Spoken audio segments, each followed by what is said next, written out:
Doctor Jaunarena, ya son las 6. Bueno, muy bien. Vamos a comenzar entonces la reunión. Buenas tardes a Guillermo, todos. Bienvenidos a este encuentro. Como todos sabemos, hoy Rosendo Fraga se va a referir a Manuel Belgrano militar, un aspecto extraordinariamente interesante en la vida de Manuel Belgrano. Y luego, para terminar el ciclo, el 6 de julio, Patricio de Giorgis va a hablar sobre el papel diplomático de Manuel Belgrano y Silvia Toscano va a hablar sobre el rol social de la mujer en la visión de Manuel Belgrano. Luego de ello, en la primera semana de agosto, vamos a contar con la presencia de Julio María Sanguinetti, que ya va a abordar temas vinculados con la democracia en su estado en América Latina. Hoy, como dije, va a ser el que nos acompañe y nos honra con su presencia Rosendo Fraga. La mejor presentación que creo que puedo hacer de Rosendo Fraga es que no necesita presentación, porque quien no conoce sus calidades de historiador, de analista político, de profesor y de abogado. Es decir, de Rosendo Fraga no hay mucho más que decir entre nosotros, porque conocemos todas sus virtudes. Solamente resta añadir a lo que estoy diciendo que Rosendo Fraga, que además es un amigo, tiene la palabra. Bueno, muchas gracias, Horacio.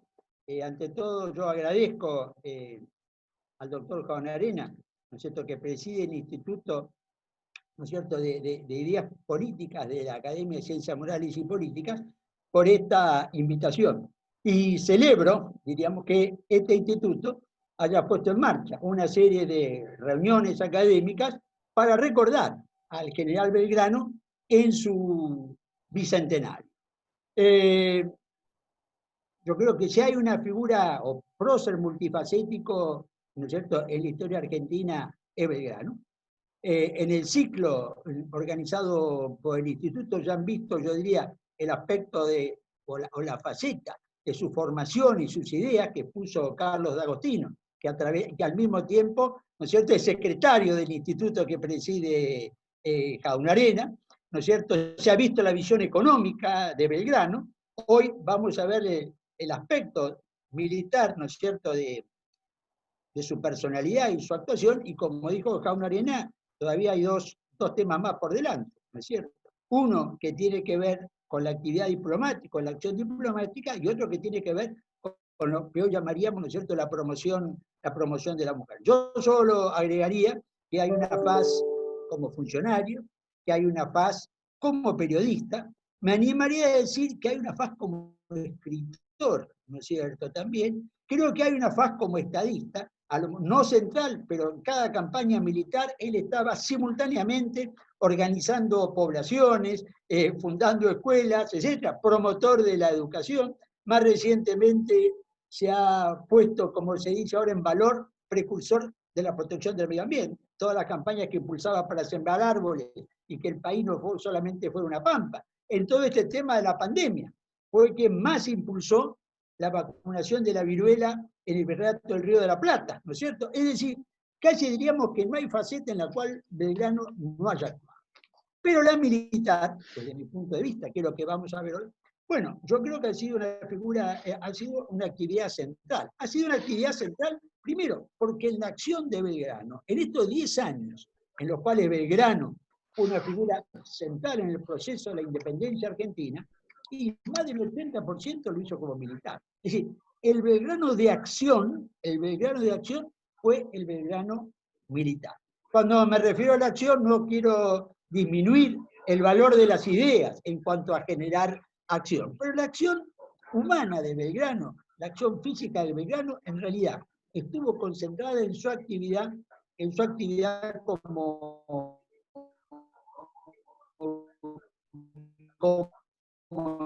militar.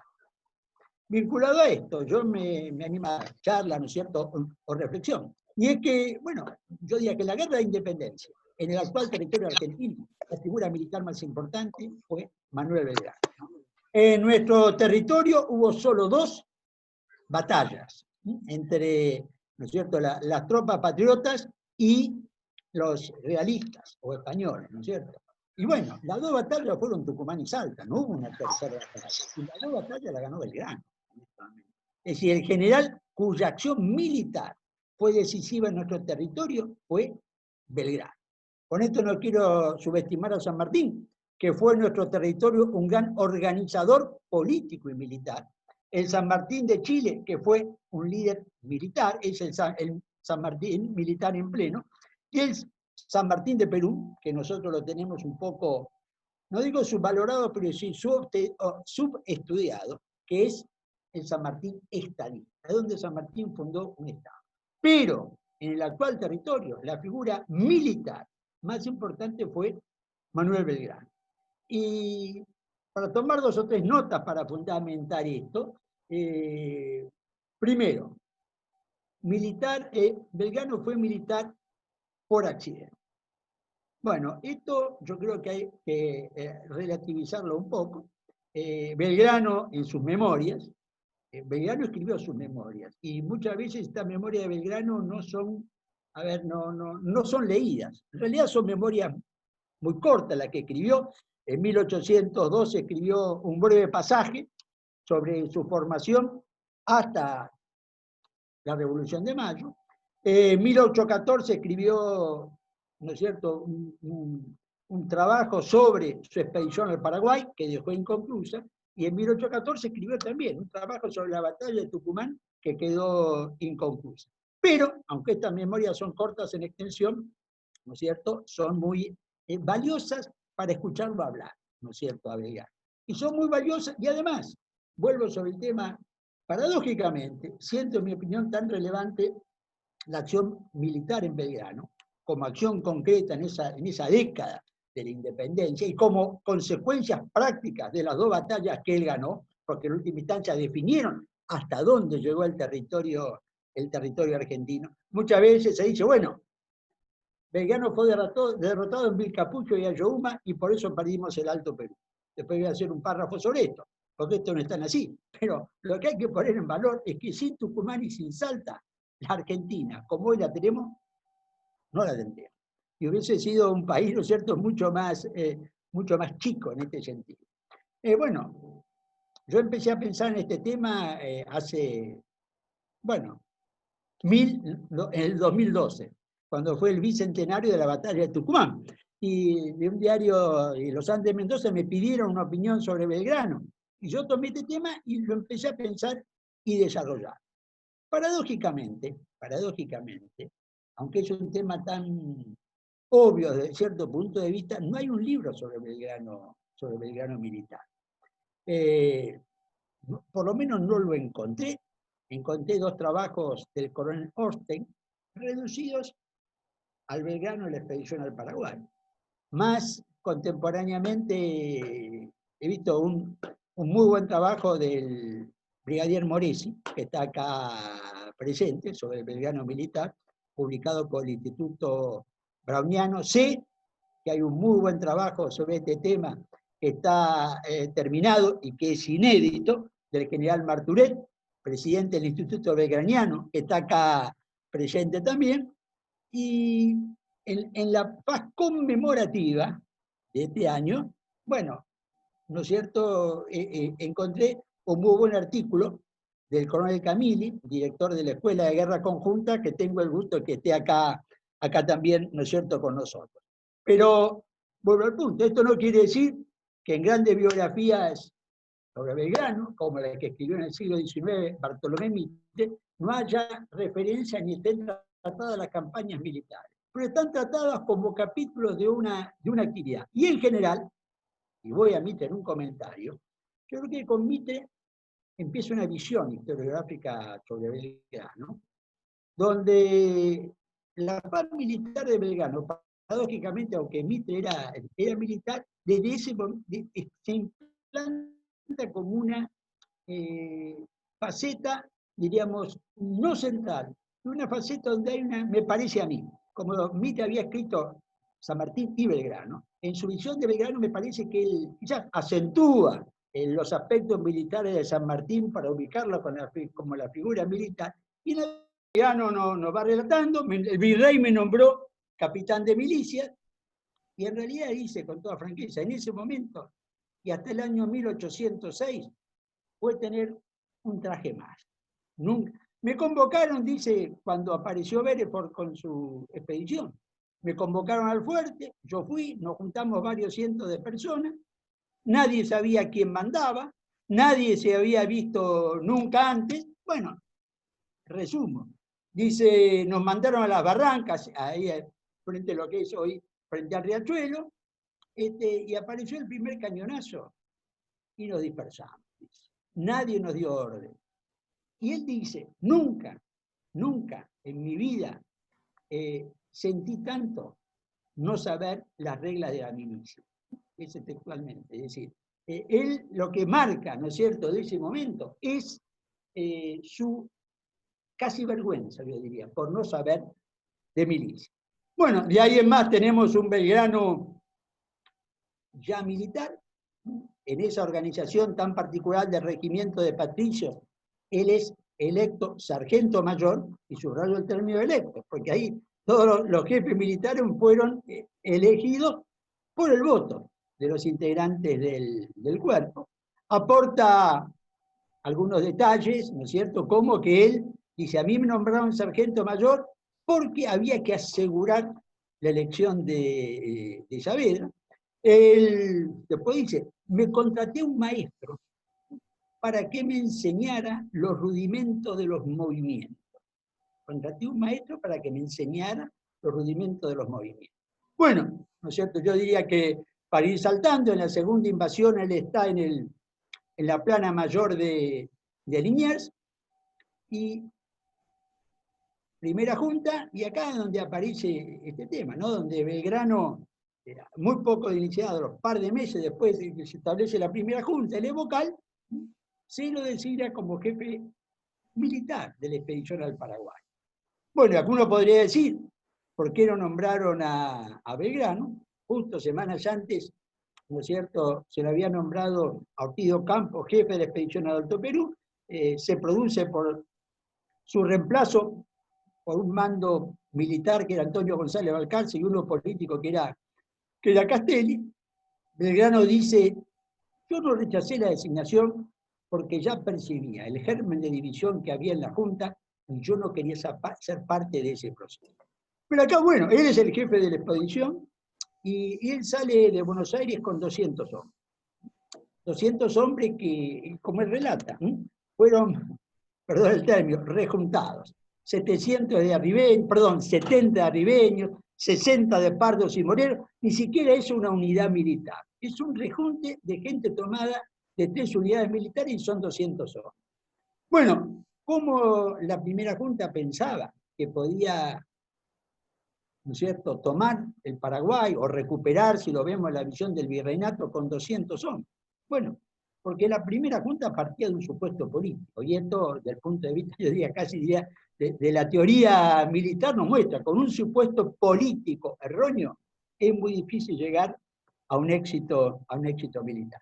¿Cuál es el supuesto de la primera junta? Bueno, estaba informada por paraguayos que estaban en Buenos Aires, de que en cuanto apareciera un soldado patriota pisara territorio paraguayo, se iba a producir un levantamiento de los patriotas paraguayos masivo a favor de la causa patriota. Es decir, no iba a ser un problema militar la expedición, iba a ser un problema político. Una presencia militar simbólica automáticamente iba a poner en acto esa potencia que era, ¿no es cierto?, potencia en términos volitivos, que era la predisposición hacia los patriotas. Bueno, parte de esta, ¿no es cierto?, de esta apreciación errónea de la Junta provenía de 2 hermanos que se llamaban Espínola, que eran paraguayos, que estaban en Buenos Aires. Aquí en Belgrano, al ser paraguayo, los lleva de ayudante para tener a alguien que conozca el terreno. Pero este era el supuesto político. Con lo cual, si una expedición de 200 hombres de Buenos Aires, con eso iba a ser suficiente para tomar la situación, producir un cambio político y sumar Paraguay a la causa patriota. A medida que Belgrano va avanzando, empieza, digamos, a dudar un poco de su puesto, ¿cierto? Va incorporando un regimiento que estaba en San Nicolás, que se estaba organizando de caballería, pero un regimiento que era en realidad todo de recluta. Entra en Santa Fe, suma 60 soldados de los Dragones, que eran la fuerza de caballería permanente, empieza a sumar milicianos de Entre Ríos, de Corrientes, manda urgente a la Junta que le manden un refuerzo, le mandan 200 pastillos, ahí él siente que está, digamos, más seguro desde el punto de vista militar, y llega al Paraguay con más o menos 1000.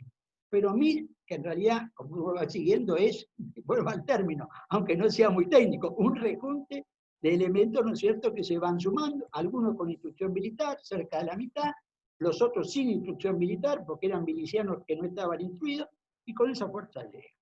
Y ahí, al llegar Belgrano, ¿no es cierto?, en realidad el pasaje del río para entrar al territorio paraguayo se transforma en una pequeña primera victoria. Porque en cuanto los primeros soldados patriotas, ¿no es cierto?, llegan al territorio paraguayo, los paraguayos, más que retirar, huyen. Y bueno, y eran 20, 30 soldados los que tocan territorio paraguayo. Entonces, esto refuerza la percepción errónea del supuesto político, que es decir, la sola presencia iba a generar el vuelco de situación. Bueno, Belgrano con los 1000 hombres, digamos, porque todo esto sucede, toda esta organización un poco precipitada sucede en 5 meses, ¿no es cierto? No es que es un proceso. Y ahí empieza, ¿no es cierto?, empiezan a complicarse las cosas, ¿no? Es decir, el total, como lo dice Belgrano, de fuerzas que habían movilizado militarmente el gobernador español Velasco eran 12.000 hombres. Más del 90% sin instrucción militar previa, ¿no es cierto? Es decir, el número suena muy grande, pero también esta es la otra realidad. Bueno, en cuanto Belgrano, ¿no es cierto?, entra en el territorio paraguayo, ¿no es cierto?, se van produciendo las primeras acciones militares, hay 2 combates, ¿no es cierto?, Tacuarí y Paraguarí, que Belgrano, ¿no es cierto?, es derrotado, pero es derrotado, yo diría, ¿no es cierto?, muy, muy dignamente. Tan es así que, ¿no es cierto?, se va con los paraguayos rindiéndole honores, se lleva toda su tropa armada, ¿no es cierto?, le recupera algunos prisioneros, otros no, que ya habían sido embarcados hacia Montevideo, y se va con una, ¿no es cierto?, entrevista muy fructífera con los jefes paraguayos que habían combatido a órdenes, ¿no es cierto?, del gobernador Velasco. Bueno, si esto fue derrota o victoria, fue una derrota militar, no fue una victoria política inmediata, pero tuvo consecuencias políticas. Ahora, en alguna medida lo interesante o curioso es que ante esta derrota, la Junta decide nombrarlo a Belgrano jefe del ejército patriota en la banda oriental que se está organizando.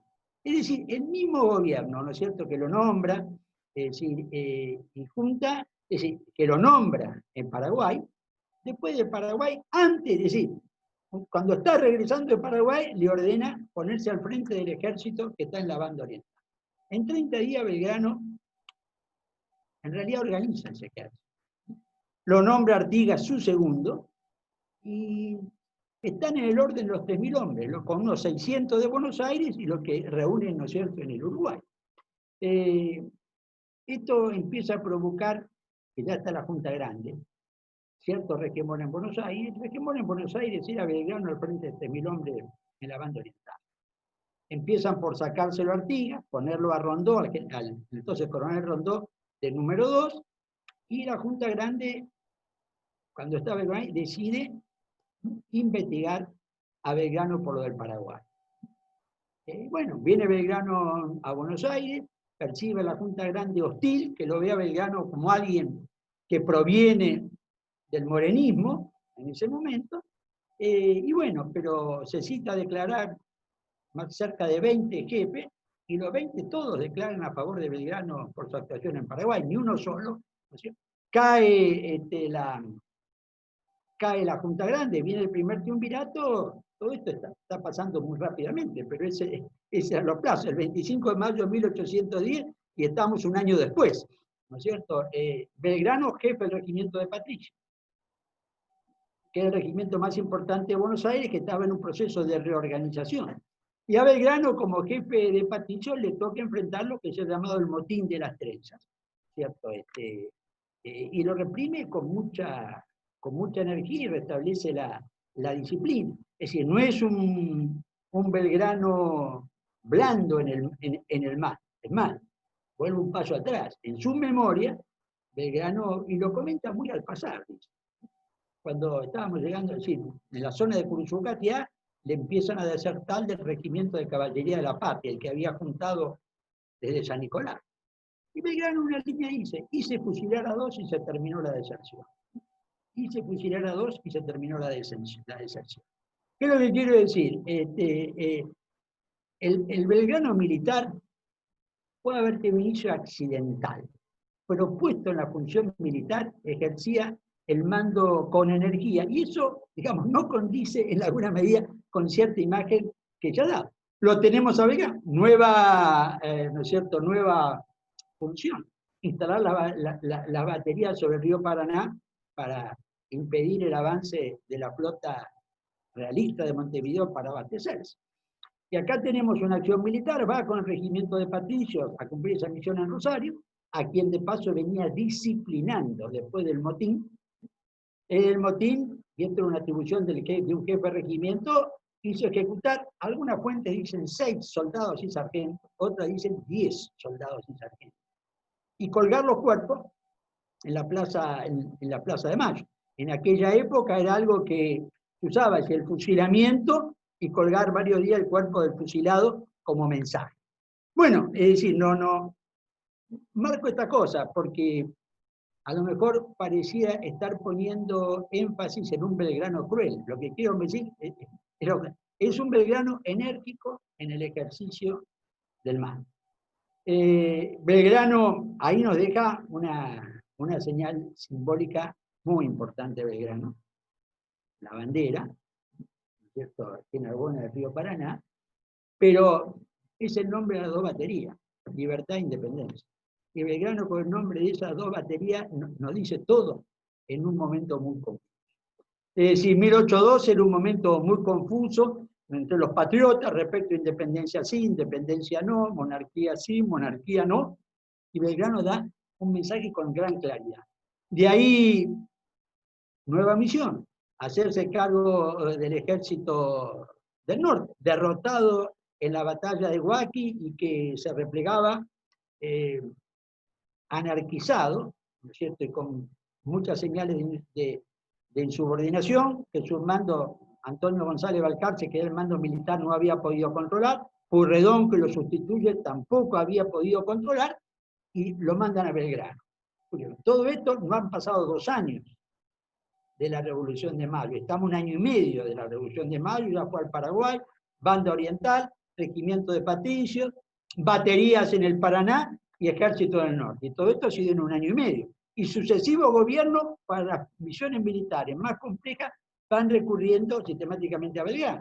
Bueno, él toma un ejército totalmente anarquizado, indisciplinado, había habido 2 sublevaciones en ese ejército, mucha gente enferma, y bueno, restablece la disciplina con 2 cuestiones: fusilamiento y a su vez el triunfo en el combate de las piedras, que es la primera acción retirándose, ¿no es cierto?, que los patriotas, en este caso al mando de Díaz Vélez, que era un hombre que tiene que ver mucho con la trayectoria militar de Belgrano, secundándolo, y esa victoria tonifica, ¿no es cierto?, diríamos, el espíritu, el entusiasmo de las tropas patriotas. Nos encontramos en Jujuy, y en Jujuy es bueno, ¿no es cierto?, hay una visión, y es lógico, diríamos, del éxodo jujeño como gesta, pero el éxodo jujeño tiene su contracara, que es el bando de Belgrano, donde dice: el que traspase las guardias del ejército va a ser fusilado sin juicio previo, sea civil o militar.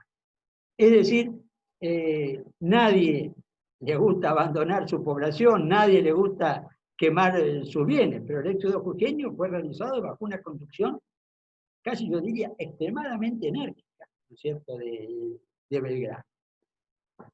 Bueno, todavía no nos encontramos ya batalla de Tucumán, ¿no es cierto? Sí, ahí está nuevamente en una función militar, una desobediencia histórica que es, ¿no es cierto? Y eso sí, yo diría que es una genialidad. Luna cierra. No, el miércoles. Decisión de desobedecer la orden del triunvirato, de bajar hasta Córdoba e intentar, ¿no es cierto?, en Córdoba una resistencia frente a los realistas. Belgrano es un análisis de la geografía, nosotros llega a la conclusión que defender Córdoba, ¿no es cierto?, que dice donde hay muchos lugares de llanura para avanzar, podían perfectamente sortear la posición que le hiciera en Córdoba y avanzar, ¿no es cierto?, sobre Buenos Aires. Toma la decisión, hay, yo diría, la Fuerza Viva de Tucumán, predisposición que le piden, ¿no es cierto?, que se queden, y lo tenemos, ¿no es cierto?, la victoria de Tucumán. Algunos desmerecen la conducción de Belgrano como conductor militar en la batalla. Como toda batalla, y quizás más en esa época, las batallas son acciones confusas, donde además se puede ganar en un ala, porque las formaciones eran al modelo napoleónico, un centro, dos alas y una reserva, y se puede perder en un ala y ganar en otra ala, y el comandante estar confundido con la información que le trae un ayudante, ¿no es cierto?, o un explorador, ¿no es cierto? Bueno, Belgrano ganó la batalla. Este es el punto. Y en esa batalla, ¿no es cierto?, que gana, bueno, juega un papel muy importante por marcar un límite al avance realista, por tonificar el espíritu patriota que venía decaído después de la batalla de Vilcapugio, la batalla de Huaki, ¿no es cierto?, en el Alto Perú, y a partir de eso, bueno, y esto en gran medida precipita la caída del primer triunvirato. Esa diferencia entre el acierto de Belgrano y el error estratégico del primer triunvirato juega un papel importante, más otras cuestiones de orden político, ¿no es cierto?, juega un papel muy importante en la caída del primer, ¿no es cierto?, del primer triunvirato, donde San Martín juega un papel central. Bueno, de ahí lo tenemos a Belgrano de vuelta, ¿no es cierto?, ahora tomando la ofensiva hacia el norte. Y acá tenemos el 20 de febrero la batalla de Salta, ¿cierto?, que es una batalla, bueno, en realidad es la que marcó hasta dónde la Argentina está hoy, ¿cierto? Tucumán marcó el freno para los españoles o los realistas, y Salta marcó hasta dónde llega hoy la Argentina.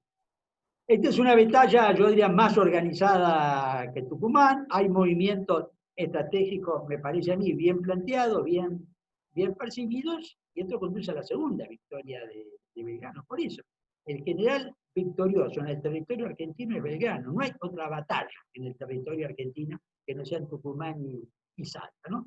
Y estas dos batallas, Tucumán 1812, Salta 1813, y el combate de Montevideo en 1814, que termina con la amenaza que significaba la operación, ¿no es cierto?, la presencia realista de Montevideo. Estas tres acciones militares en alguna medida definen el curso del conflicto a favor de los patriotas, en el marco geográfico que hoy tenemos. Bueno, hasta acá, Belgrano es un general victorioso. Siempre van apareciendo cuestiones, ¿no es cierto?, que muestran que es alguien que es militar, pero no pierde su interés, su preocupación por otras cuestiones. Este es el contexto en el cual Belgrano, es decir, el premio económico que recibe por su victoria, lo dona para construir 4 escuelas, ¿no es cierto? La última de las 4 creo que fue en 2002. Con motivo del bicentenario de la batalla de Tucumán, se construyó la 4ª de esas escuelas, que demoró 2 siglos para terminar de construir, ¿cierto? Bueno, en este contexto se produce la entrada de Belgrano en el Alto Perú. Febrero de 1813 la batalla. Bueno, acá se producen las dos, yo diría, las dos derrotas de Belgrano. Vilcapugio y Ayohuma. Vilcapugio es el día 1 de octubre del 13, ¿no es cierto? Ayohuma el 14 de noviembre. en el curso de la marcha hacia el norte por el Alto Perú, hay un hecho, nuevamente, puede parecer cruel, pero nos muestra un Belgrano muy firme.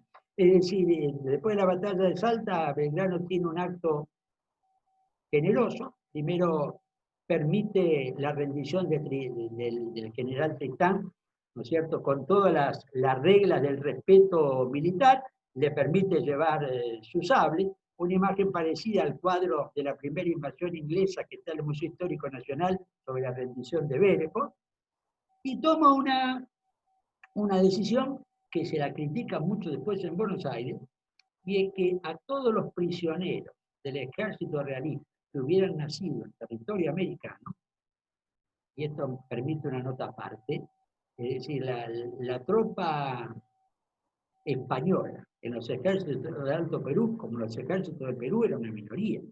A veces era el 25%, a veces un poco más, pero nunca pasaba de un tercio la tropa española. Y muchas veces era todavía menor. Entonces lo que él decide es todo lo que nacido en el territorio americano.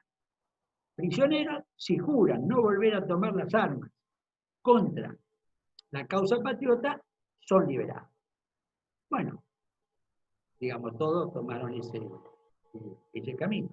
Un obispo realista del Alto Perú les levantó el juramento, ¿sí? Dio como no válido ese juramento, por lo cual, de acuerdo a la decisión del obispo, podían volver a formar parte de la fuerza realista, cosa que hizo la mayoría de ellos. Esto fue uno de los temas sobre los cuales se construyó, me parece, esa visión del Belgrano blando, como ponerlo en alguna medida desde el punto de vista.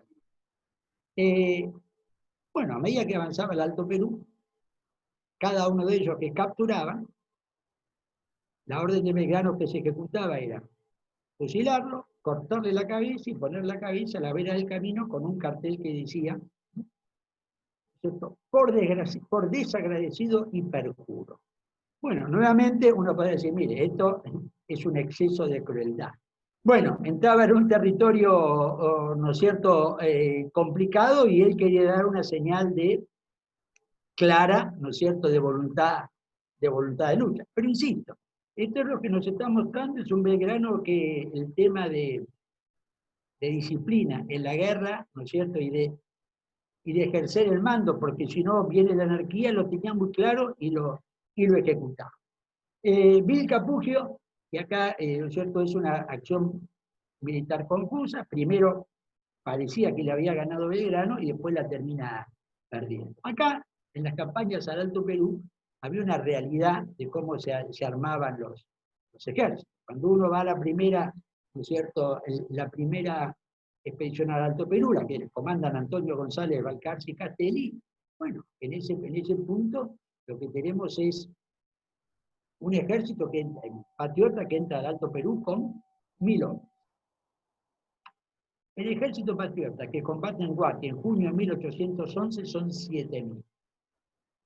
¿Cómo pasa un ejército patriota que entra en el Alto Perú de 1000 a 7000 hombres? Bueno, era una combinación de levas de indios con arreglos con caciques, con arreglos de terratenientes que iban a luchar con su gente. Ahora, ¿qué pasaba con esos ejércitos? Cuando las cosas se complicaban, el ejército se desbandaba. Y muchas veces en el desbande arrastraban a las tropas más veteranas. Eso que pasó en Huaki, ¿no es cierto?, en alguna medida pasó en la batalla de Vilcapugio. Belgrano gana en un ala, gana en el centro, ahí tenía la tropa que había traído del ejército del Alto Perú, y en otra de la sala, donde estaba la tropa indígena del Alto Perú, se produce la dispersión. Y en esa dispersión, ¿no es cierto?, arrastran al centro y la batalla, ¿no es cierto?, se da vuelta en cuanto a su resultado. Tenían que enfrente un general español que era muy capaz, que es el general Pezuela, que después fue virrey del Perú. Él había instalado previamente su comando en Potosí, posición estratégica, que está a 2300 kilómetros de Lima y a 2200 kilómetros de Buenos Aires. Es el centro neurálgico de lo que había sido el virreinato del Perú hasta 1776.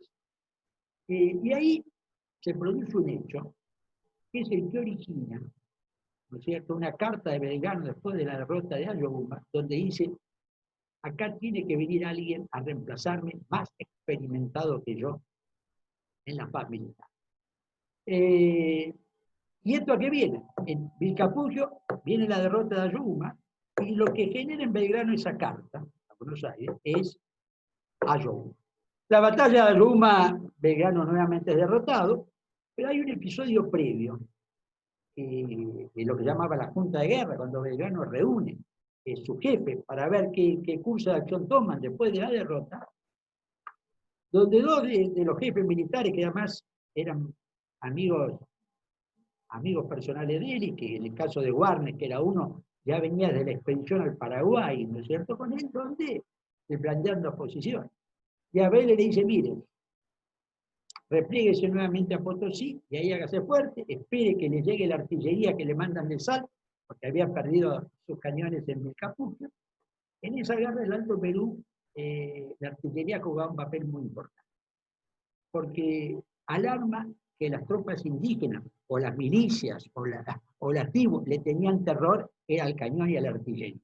Tener o no tener artillería daba una desventaja importante en ese teatro de operación. Este es el argumento de Eustaquio Díaz Vélez. Warnes, Ignacio Warnes, le da otra propuesta. Dice: no, mire, hacia el norte.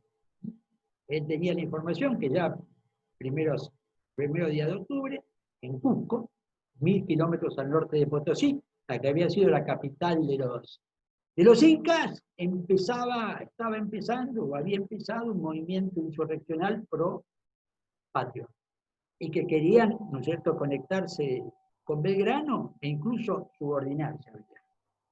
Y Warnes, como siempre, la información era en alguna medida imprecisa, pero entonces Warnes dice: mire, vayamos hacia el norte, este es el momento, digamos, reunámonos con esa insurrección patriota que está ya en el centro del Perú, y tomemos la ofensiva.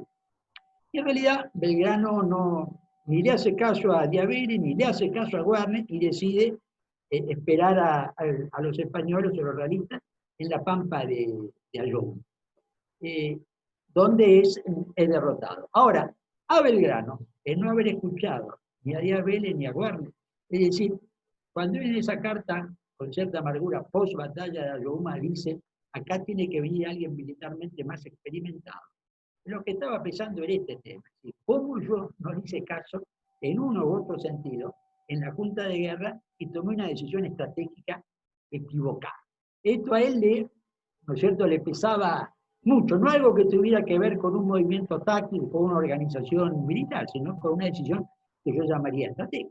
Bueno, de Potosí tiene que replegarse,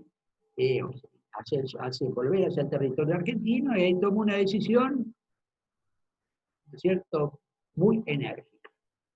Cada vez, y esto la historiografía boliviana es muy clara, cada vez que avanzaban los ejércitos de Lima, llegaban a Potosí y se llevaban La Plata. Potosí había sido, a principios del siglo XVII, en 1600, el 80% de la plata, del metal que se extraía en el mundo, se extraía del Cerro Rico de Potosí. Esto había caído la producción, pero era el centro de la extracción del metal y la acuñación de moneda. Cuando avanzaban de Lima, se llevaban la moneda; cuando avanzaban de Buenos Aires, se llevaban la moneda. Y entonces era una situación. Ahora, Belgrano se lleva la moneda después de algo, pero toma una orden: hay que volar el edificio donde se acuña la moneda. No solamente llevarse la moneda, sino hay que volar el edificio. Y entonces ordena poner una gran cantidad de pólvora. Alguien le dice: pero con esta pólvora, ¿no volará el edificio y todo lo que está alrededor? No sé si, digamos. Bueno, y Belgrano dice: vuelen, hágalo, cumplan la orden. Cuando Belgrano se encuentra a 15 minutos de Potosí, ve que la explosión no se ha producido. Todo esto lo relata muy bien el general Paz en sus memorias, que venían, ¿no es cierto?, en el ejército. Había pasado que un oficial que se había enamorado de una potoseña, se había pasado a los realistas, les había avisado dónde que pudieran evitar ¿no es cierto?, la explosión. Pero nuevamente, voy al punto, es un Belgrano que si tiene que tomar medidas duras, asumiendo lo que hoy se llama daños colaterales, Belgrano ¿no es cierto?, la toma. Yo creo que hasta acá, ¿no es cierto?, es la acción militar de Belgrano plena. Después tenemos, Belgrano vuelve a ser jefe del Ejército del Norte y permanece en esa función durante 3 años. Y acá yo creo que hay un rol militar o una situación militar alrededor de Belgrano que está, yo sí creo muy poco, a lo mejor estudiada o analizada, pero que juega un papel para mí importante en todo este momento de la guerra de independencia.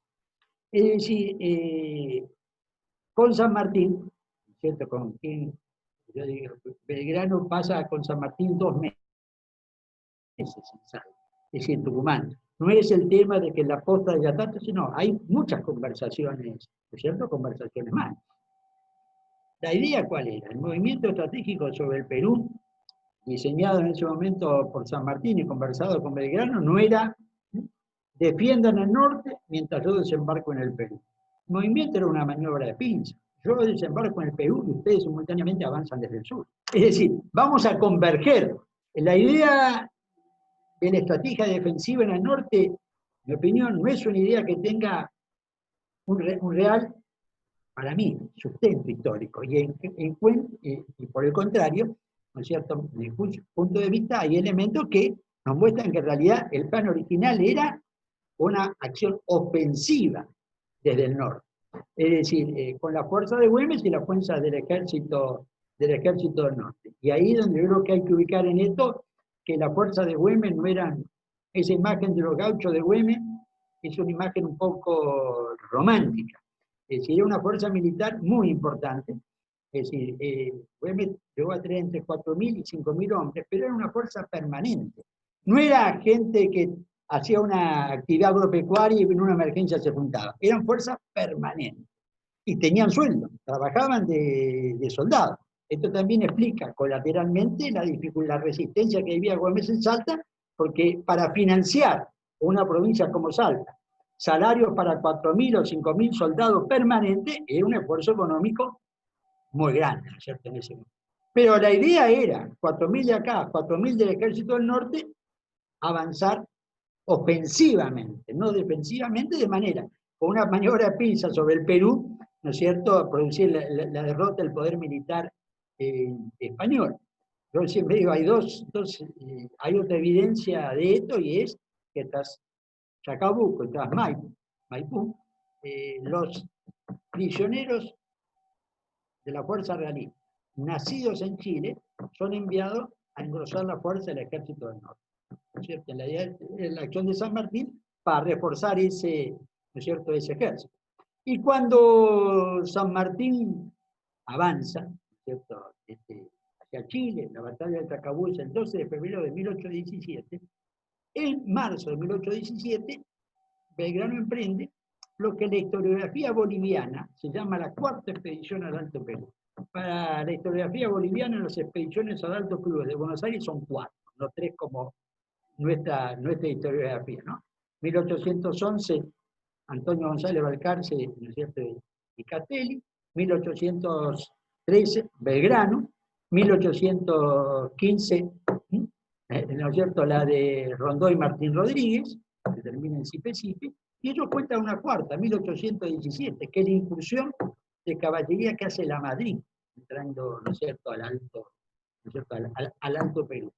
Y esa incursión de la Madrid de marzo de 1817 es lo que Belgrano puede hacer, con medios muy limitados, para tratar de, mientras está San Martín avanzando en Chile, generar en el otro frente una acción. Es decir, la combinación de las dos pinzas juega un papel muy importante en ese momento. Es decir, esos 3 años que pasa Belgrano como jefe del Ejército del Norte, 1816-1819, eso Belgrano no lograba el apoyo de Buenos Aires para avanzar.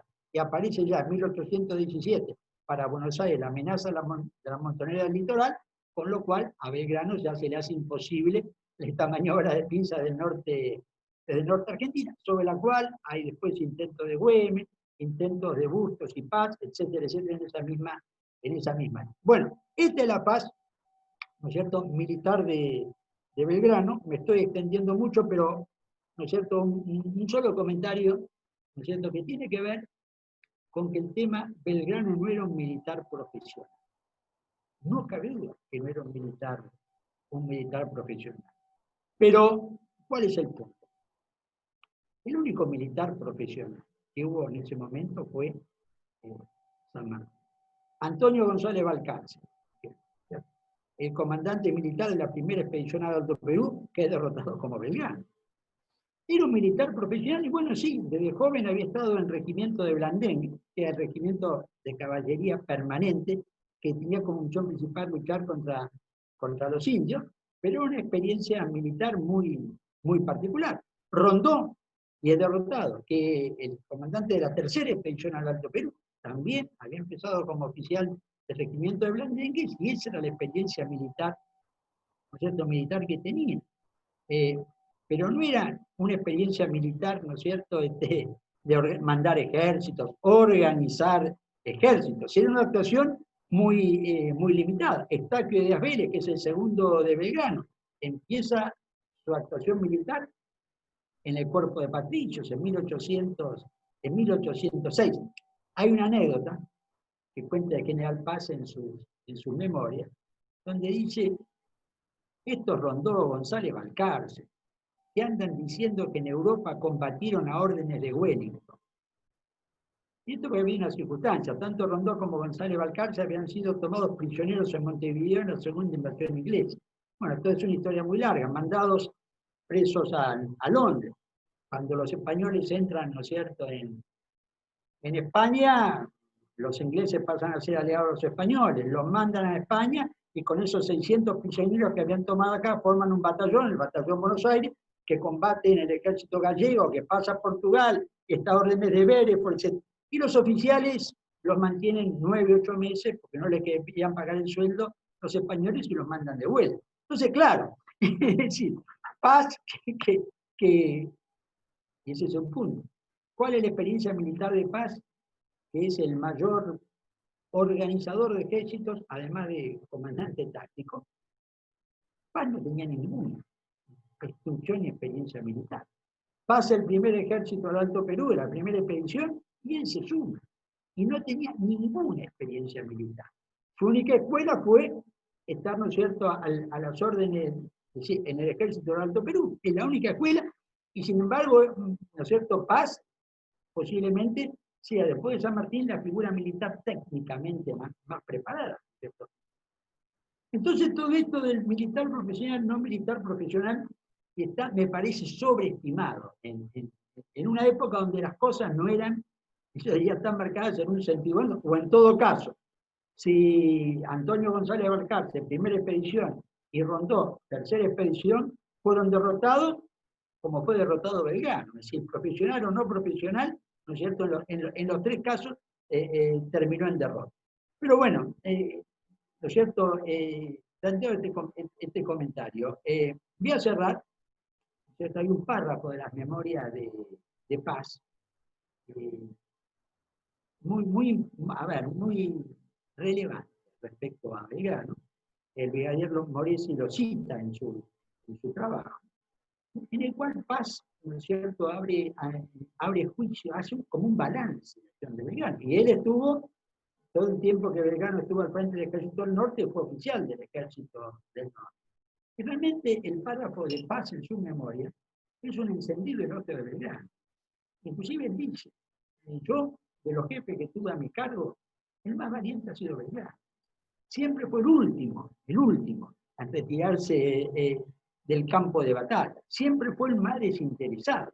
Y hay un elogio, no solamente a las cualidades de Belgrano como comandante, hecho por quien fue, ¿no es cierto?, nuevamente, yo diría, vuelvo al concepto del territorio argentino, lo dejo a San Martín aparte, el mejor jefe militar en la guerra de la independencia y en las guerras civiles, en todo este periodo. Y el elogio de él al Belgrano militar es encendido y explícito. Incluso al coraje de Belgrano, como dice, siempre fue el último de retirarse del campo de batalla. Y bueno, no quiero sobreabundar, en 1816, cuando Belgrano lo vuelven a poner de jefe del Ejército del Norte, por sugerencia de San Martín, a Pueyrredón, hay una carta de Godoy Cruz, un hombre en el cual San Martín tenía mucha confianza, donde Godoy Cruz le transmite a San Martín críticas que él ha escuchado a Belgrano como militar. A raíz, veníamos, su última actuación había sido Vilcapugio y Gallo. Y San Martín le contesta, textualmente, Belgrano es lo mejor que tenemos en América del Sur.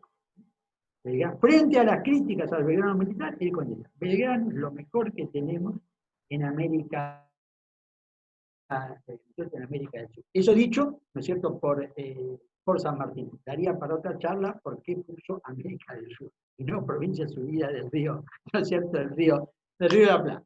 Bueno, esta charla he querido marcar, ¿no es cierto?, poniendo énfasis en una actividad de Belgrano que fue la militar, que insisto, fue a la cual dedicó sus esfuerzos. Sobre el Belgrano de la década, salvo yo diría el año de la acción diplomática en Europa, y un brevísimo pasaje en Paraguay como enviado diplomático en 1811, el resto del tiempo Belgrano actuó como militar.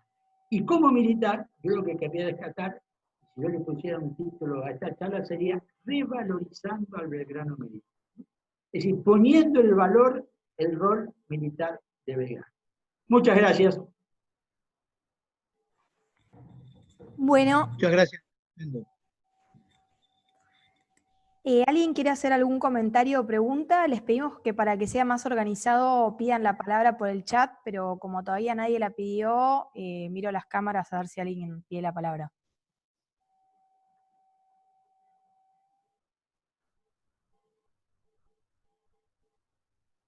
¿Alguien quiere hacer algún comentario o pregunta?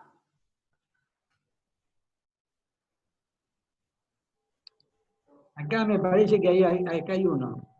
¿Aparece la mano amarilla? El señor Borio. Ok. Borio.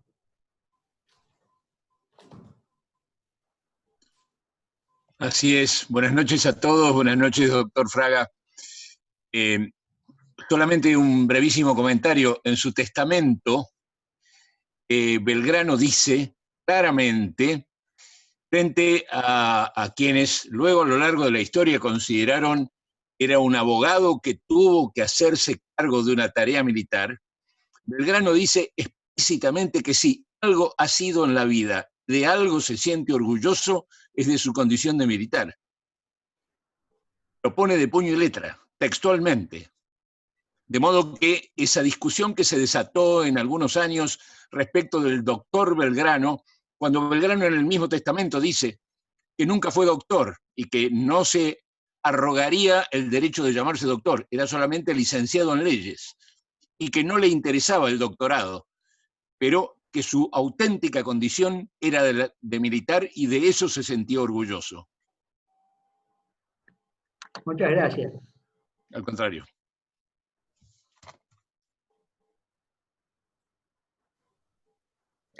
Anastasia, creo que Norberto Mugas también puso el icono de la mano, de que estaba levantando la mano. Yo no sé por qué no los estoy viendo, pero adelante, Norberto.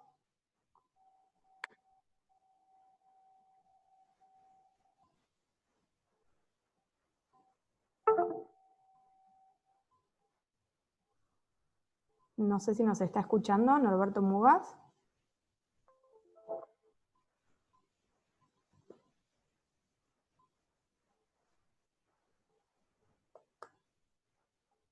Creo que Florencia había pedido la palabra, ¿verdad?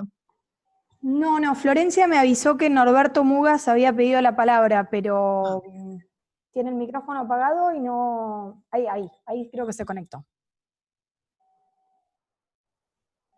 Norberto Mugas, adelante.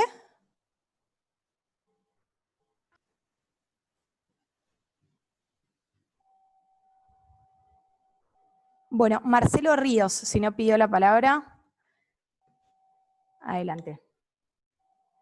Tiene que habilitar su micrófono, ¿eh? Ahí está. Bien. Antes que nada, buenas noches.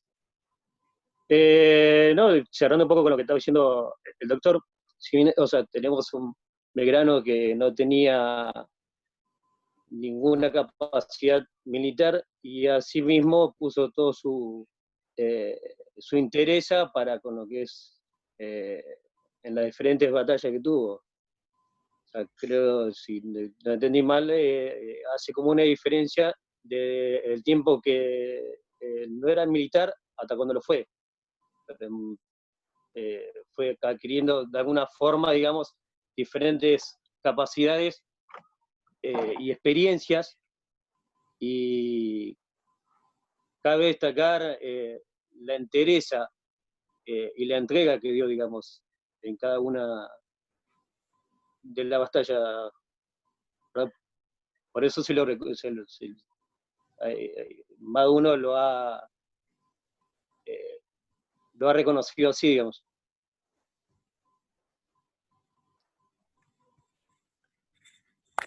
Alejandro Moresi o Norberto Mugas, si ya le funciona el micrófono, adelante. Bueno, yo solamente agradecerle, doctor, me pareció una charla de lo más interesante. Y mi reflexión sobre Belgrano es algo que viene un poco, me parece, a tono con todo esto. Yo creo que Belgrano era una mente brillante, de ahí es que fácilmente puede pasar de la actividad pública a la actividad militar, y sobre todo porque era un estudioso. El éxodo jujeño es la operación cívico-militar más grande que ha tenido la República Argentina en su historia, y jamás ha sido evaluada en toda su dimensión. Pero jamás hubiera habido éxitos de Salta y Tucumán sin ese evento, que es un evento realmente estratégico. O sea, y de hecho que Tristán lo señala, ¿no? Al decir, Belgrano jamás podría haber hecho una cosa como esta. Creo que nosotros no evaluamos a Belgrano en toda su dimensión como estratega y como hombre realmente de Estado, ¿no? Él armó una Argentina que podría haber funcionado incluso en el siglo XXI. Era ese mínimo comentario nada más. Ahora Guillermo García, ¿quería hacer un comentario? Una pregunta. Rosendo, perdón, tenerlo siempre es un lujo para poder preguntar algo más. Muchas gracias. Medio país lo sabe. Rosendo, yo una vez escuché a Sebrelli y me pareció que en mi vida también lo vi. El reconocimiento a Belgrano va cambiando con el tiempo, en las décadas, con los diferentes gobiernos, con los estados de opinión. Sebrelli decía que hasta el peronismo, el primer peronismo, la Argentina veneraba más a Belgrano y después no tanto a San Martín, y después de ese peronismo fue San Martín. ¿Cómo fue el cambio de Belgrano? ¿Siempre se lo veneró igual? ¿Hay una diferencia en los últimos 20 años como se lo veía antes? ¿Cómo es con lo que usted ve eso, Rosendo? Si es que se puede hacer una reflexión de ese tema. Tomemos ya algún comentario más y entonces respondo un poco en conjunto. Perfecto. Por el momento nadie me pidió la palabra. No sé si alguien más quiere hacer algún comentario.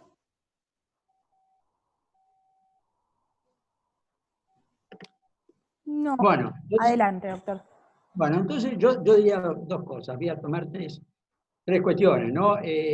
Primero, el comentario de Borio sobre el testamento de Belgrano. Me parece que es claro y contundente. Es decir, lo que refleja eso es, yo diría, la síntesis del Belgrano de acción. Él, como hombre de acción, se reconoce ante todo militar. De Moresi, bueno, totalmente de acuerdo con el concepto que él plantea. Belgrano era un hombre que tenía una capacidad que podía moverse en distintas actividades digamos, con gran prestancia, y yo agregaría una gran vocación de servicio, una gran voluntad ¿no es cierto?, de servicio. Coincido plenamente con el comentario. Voy al comentario ¿no es cierto?, de Guillermo García, que me parece muy interesante, tomado de una opinión ¿no es cierto?, de Sebrelli. Yo diría lo siguiente: lo único que no cambió, yo diría vamos a poner, desde 1880 para acá, es esa idea de San Martín y Belgrano, padres de la patria. Es decir, vos fíjate que en 1880, en pleno conflicto entre Buenos Aires y el gobierno nacional, yo lo llamo una guerra civil de baja intensidad, Avellaneda repatria los restos de San Martín. Y tan importante fue el hecho que en ese momento hubo una tregua, un cese de fuego para que los dos bandos en pugna recibieran a San Martín. Año de esto, 1880. Creo que la idea de San Martín y Belgrano, padre de la patria, ¿no es cierto?, viene de esa época. Mi opinión, de Mitre no lo dice explícitamente, pero me parece que Mitre, que juega un papel fundacional en las imágenes, más allá de la historia, en las imágenes simbólicas, establece, sin explicitarlo, una cierta primacía hacia San Martín. Yo me animo a decir que el año ya 1880 toma un hecho que fue muy relevante, la repatriación. Los restos de San Martín se había instalado este simbolismo de San Martín y Belgrano. Pero San Martín, un paso más allá. Bueno, por tomar otro hecho simbólico, ¿no es cierto? Los restos de Belgrano en el mausoleo de Santo Domingo, que fue como no son lo mismo, pero en alguna medida fue una ceremonia simbólica que tuvo un significado, aunque no fue a repatriación, similar a los restos de Belgrano, que fueron a la catedral ¿no es cierto?, de Buenos Aires. Ya, esto uno puede decir, es una circunstancia, San Martín en la catedral, Belgrano en el atrio de Santo Domingo, si yo lo voy a tomar simbólico, que me establece, yo diría ¿no es cierto?, una cierta primacía, ¿no es cierto?, en esta cuestión. Esto yo creo que es un poco lo que predominó. Para mí no fue el año sanmartiniano de Perón, en 1950, lo que estableció esa primacía. Para mí lo que Perón fue, y algunos sostienen, para mí erróneamente, que el establecimiento de San Martín como padre de la patria formó parte de una política militarista, crear un héroe nacional, ¿no es cierto?, militar. Por lo que acabamos de plantear, por lo menos en mi opinión, Belgrano fue tan militar como San Martín, más allá que uno empezó como cadete del regimiento de Murcia en 1813 y otro se transformó en jefe militar a los 40 años. Pero ese es el punto. Yo creo que donde hubo, y esta imagen de la historiografía yo creo que se mantuvo muy, muy clara, recién, opinión, a comienzo del siglo XXI, vimos una política intentando en alguna medida modificar eso. Y fue hace muy poco tiempo, y fue, me parece, en la etapa del kirchnerismo, donde se produjo algo que nunca había sucedido antes, ¿cierto? Y que fue una modificación inclusive de las imágenes de los billetes, ¿cierto? Donde se cambió, y ahí sí tuvimos un intento estatal de cambiar esto. Es más, yo diría que tuvimos, con motivo del bicentenario de la Revolución de Mayo, una política que buscó dar vuelta al tema. Que Belgrano quedara así como San Martín venía un paso allá de Belgrano en la simbología, hacer al revés. Que Belgrano tuviera un paso más allá, arriba de San Martín. Todo esto venía con una idea de iconografía, ¿no? Donde es cierto, en San Martín en la iconografía, en un 80% de las imágenes está de militar. Está de civil solamente el San Martín de Granburg, el San Martín con sus nietas, el San Martín, ¿no es cierto? En cambio en Belgrano está mucho más repartida la iconografía de civil y la iconografía de militar. En donde hubo una política de establecer el general San Martín y el doctor Manuel Belgrano. Hubo una idea de disociar a Belgrano de su paz militar, que yo creo y yo te voy a plantear que ha sido central. Ahora, esa estrategia estatal fracasó. Esa estrategia de poner a Belgrano, digamos, un paso más arriba de San Martín como padre de la patria, porque la historiografía dominante ha sido otra, fracasó. Y fracasó porque tan fracasó que el mismo gobierno, ¿no es cierto?, que impulsó esto, que el primer gobierno de Cristina de Cristina Kirchner, se dio cuenta que contra San Martín no se puede ir. Es decir, San Martín es como el papá, diríamos. Tiene en la población argentina un arraigo y esto, ¿no es cierto? Y esto no funcionó, ¿no es cierto? Puede ser que en esa época hasta el Centro de Estudios Estratégicos, ¿no es cierto?, del Ministerio de Defensa, pasó a llamarse, esto Jaunanera lo conoce bien, doctor Manuel Belgrano. El Centro de Estudios Estratégicos del Ministerio de Defensa pasó a llamarse doctor Manuel Belgrano. Lo que sí yo creo que hubo concretamente, y con esto termino, ¿no es cierto?, mi comentario, una clara política a presentarlo a Belgrano como héroe civil, no como héroe militar. Cosa que, ¿no es cierto?, mi opinión, no avanzó mucho. Por eso este año, ¿no es cierto?, aparte de ser el año del bicentenario, es el año belgraniano, porque es el año, así dice el decreto del presidente, porque es el año del general Belgrano. Y al mismo tiempo el operativo que han desplegado las Fuerzas Armadas para asistencia social en la pandemia es el operativo general, ¿no es cierto?, Belgrano. Cuando Perón no solamente no modifica la simbología gráfica de los billetes, sino que Perón cuando nacionaliza los ferrocarriles le pone San Martín, Belgrano, Sarmiento, Urquiza, Mitre, Roca. Claramente Perón consolida en alguna medida la historiografía tradicional. El intento sí, como digo, de remover esto, y en ese intento hay, digamos, que lo siguió, ¿no es cierto?, en detalle, Belgrano tiene Juan Azurduy. El billete Belgrano se le incorpora Juan Azurduy, ¿no es cierto?, es decir, con un planteo diferente, ¿no es cierto?, en este sentido. El de San Martín también se cambia.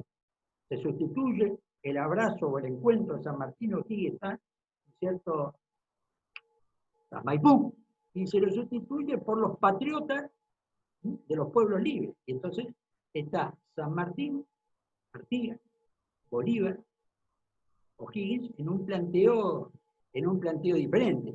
Bueno, el de Sarmiento le fue peor. Vino el gaucho Rivero. Y si no hubo más billete de Sarmiento, hubo el billete, ¿no es cierto?, del gaucho Rivero. Bueno, al que le fue peor de todo fue a Roca, porque primero lo sustituyeron, ¿no es cierto? Primero lo sustituyeron por el de Evita y después lo sustituyeron por el de pañuelo blanco, ¿no es cierto? Es decir, entonces, toda esta idea de remover, ¿no es cierto?, la simbología histórica, para mí es un proceso del siglo XXI. Proceso del siglo XXI que en mi impresión fracasó o se frustró. Y lo que está pasando el año belgraniano, mi opinión, me parece que confirma que no se logró modificar toda la interpretación, llamémosle simbológica, de la historia argentina.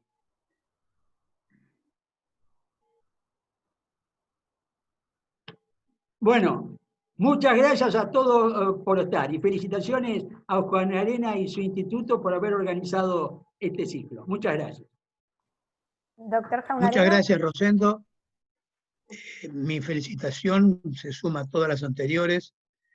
Realmente tu exposición ha sido brillante, no solamente por su contenido, sino también la extensión hacia la reflexión sobre las figuras en la historia de San Martín y de Belgrano. Me parece fue extraordinariamente inteligente todas tus observaciones y creo que todos los que estamos hoy escuchándote, en algún lugar tenemos una profunda admiración por la figura de Manuel Belgrano. Y creo que una exposición de la jerarquía como la tuya es el mejor homenaje que le podemos hacer a este hombre que es